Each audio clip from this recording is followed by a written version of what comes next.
یا علی یا علی یا علی۔ پہنچی تھی کہ ارادہ الہی کے مقابلے میں ارادہ مخلوق کا ارادہ یعنی انسانوں کا ارادہ اور خالق کا ارادہ، میرے جیسے آپ کے جیسے لوگوں کا ارادہ اور اس کا ارادہ جس نے ہمیں پیدا کیا ہے، بڑا فرق ہے دونوں ارادوں کے اندر۔ اور کل جو میں نے آپ کے سامنے بات عرض کی تھی، جو لوگ موجود تھے، کہ مخلوق کے خدا کا ارادہ یہ رہا ہے۔ پہلے ایک مل کے حضرت محمد وآل محمد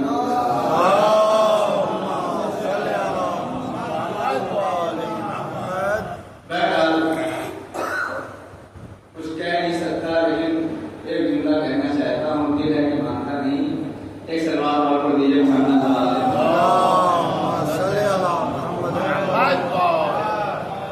انسان کو اپنی زبان کا پاس کرنا چاہیے۔ مرد وہی ہوتا ہے جو کہتا ہے اور وہ کرے، اور خاص کر کے یہ توقع ہمیں علی والوں سے اور زیادہ ہے کہ ہم زبان کے پکے ہوتے ہیں، جو کہتے ہیں وہ کر کے دکھاتے ہیں۔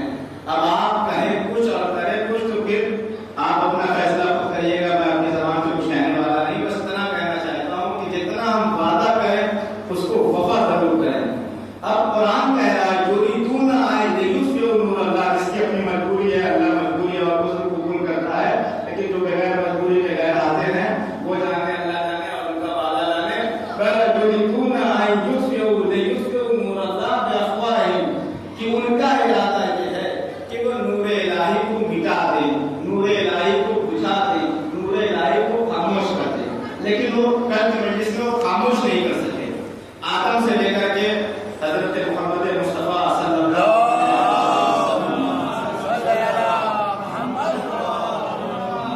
اور حضرت محمد مصطفیٰ صلی اللہ علیہ وسلم سے لے کر کے حضرت امام یاسر رضی اللہ عنہ،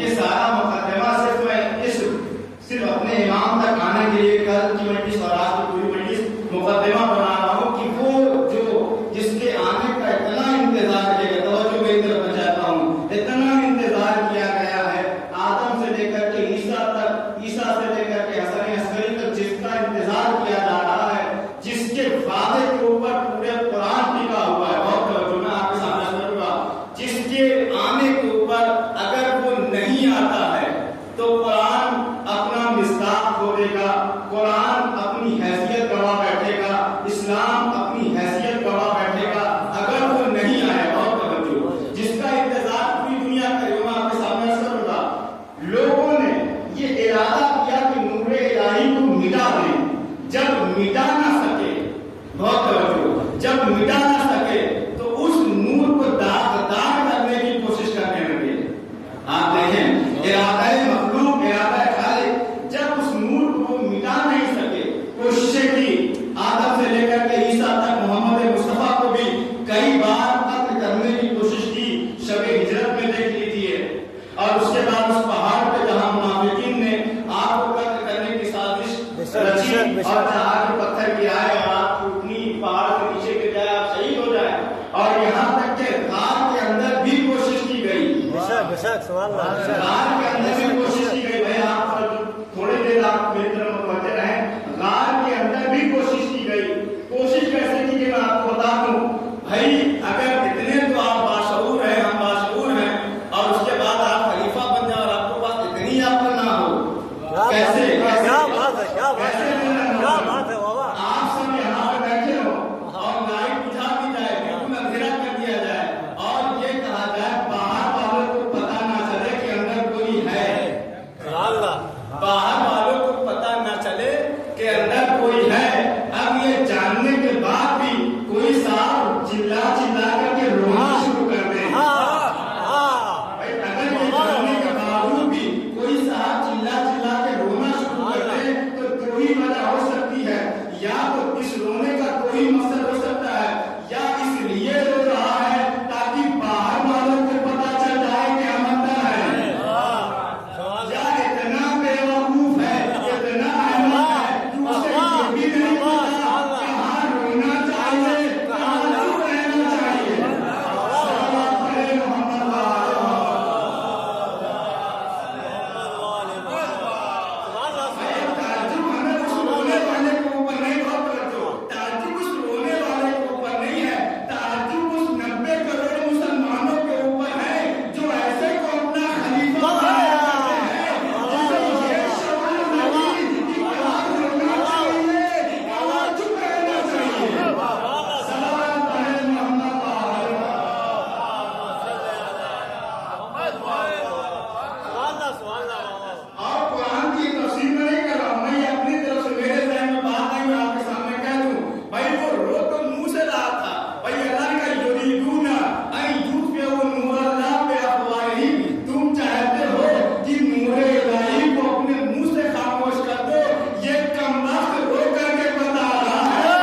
ہوگی تو ان کی توہین ہو جائے گی. لیکن قدرت کا کمال ہی ہے, قدرت نے کہا میری شہزادی اگر کسی فنکشن میں جائے گی تو لباس کا جنت پہن کر جائے گی.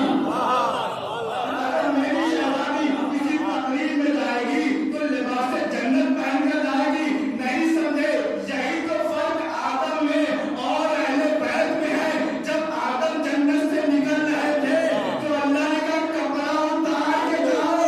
جب فاطمہ جانے لگی تو کپڑا پھیس کر کے بتایا پہچان میں فاطمہ کون ہے, انبیاء کون ہے.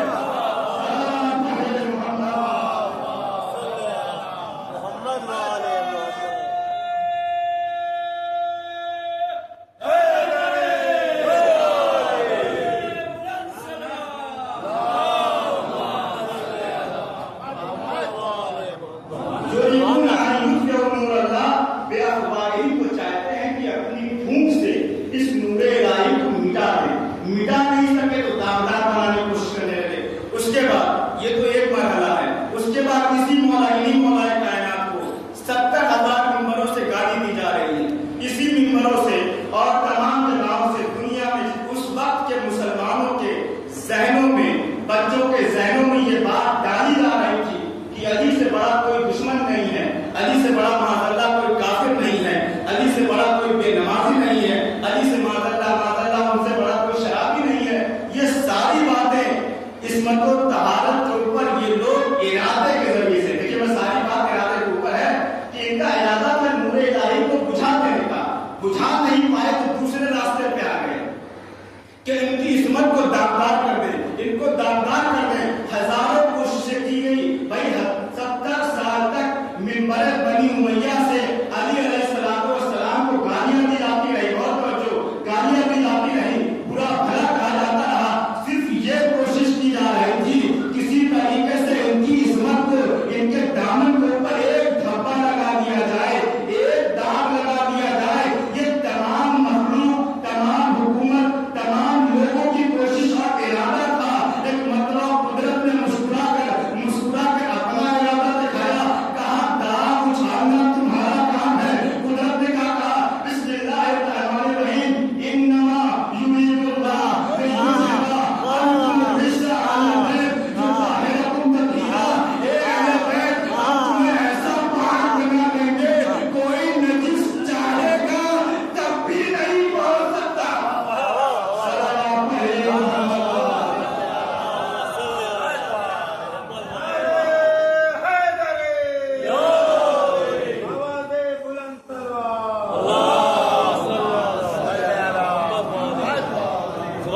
اگر کوئی نجاست وہاں پہنچنا چاہے خود سے تب بھی نہیں پہنچ سکتی. یریدون ان یطفئوا نور اللہ بافواہہم, کہ وہ چاہتے ہیں کہ نور الہی کو اپنی پھونک سے بجھا دیں, اپنی پھونک سے بجھا دیں. دیکھیے محترم, اس کائنات میں اب میں دھیرے دھیرے آ رہا ہوں کہ وہ نور الہی کو بتائیں کہ نور الہی کون ہے. اس نور الہی کو مٹانے کی ہزاروں کوشش کی گئی. اس نور کا اس دنیا میں رہنا کتنا ضروری ہے. دیکھیے اتنے سارے لوگ بیٹھے ہوئے ہیں. قرآن مجید کی ایک آیت ہے, بسم اللہ الرحمن الرحیم. قرآن کہتا ہے اِنَّ عَلَيْنَا لَلْهُدَىٰ وَإِنَّ لَنَا لَلْآخِرَةَ وَالْأُولَىٰ, کہ ہدایت کی ذمہ داری ہمارے ہاتھوں میں ہے اور دنیا اور آخرت کا اختیار بھی ہمارے ہاتھوں میں ہے. ان دو آیتوں میں اللہ تعالیٰ نے پہلے اپنا فریضہ بتایا اور اس کے بعد اپنا حق بتایا. فریضہ کیا ہے؟